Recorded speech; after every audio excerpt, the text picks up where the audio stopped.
Well, to get an idea of how this might work in Scotland, let's have a look at what's been happening in London, where lockdown restrictions eased 3 weeks ago. Earlier, I spoke to Emma Gibson from the passenger watchdog London TravelWatch, and I asked her what we might expect to see here. Roughly about 10% of people have been travelling on public transport compared to usual, so really small numbers, but it has been kind of ramping up steadily every day over the last couple of weeks. And we are seeing some crowding at certain stations. There are about 20 underground stations in London where there's crowding, but that's only during the rush hour peak.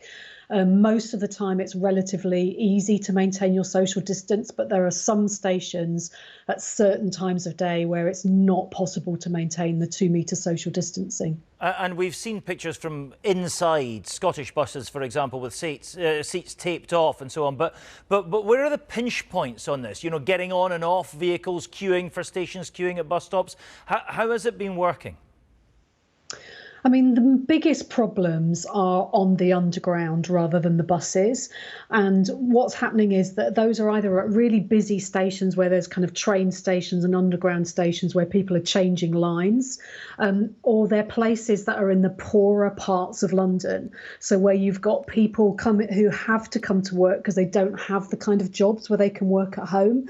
And so I think that's something that Scotland can really learn, is maybe trying to anticipate, where the less wealthy areas are and where they're going to be busier, demands on transport, where you could do something about that in advance. And I guess routes that lead to likely busy places, out of town retail parks, that kind of thing, where a lot of people are going to be going at the same time.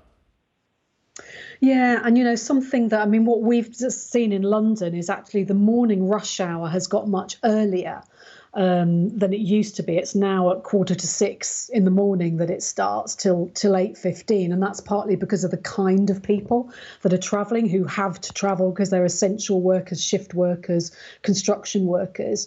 Something that we've seen in other parts of the country, not necessarily London, is that some bus companies are starting to start their bus routes a bit closer into town, so that you've got longer distance buses coming in, but also buses that are only making a few stops closer into town, and that's to kind of help with overcrowding. So that's certainly something that could help in Scotland. Sure. And who's policing all this? I mean, is this the job of the bus driver or the tube driver or whoever, or are the passengers expected to police themselves?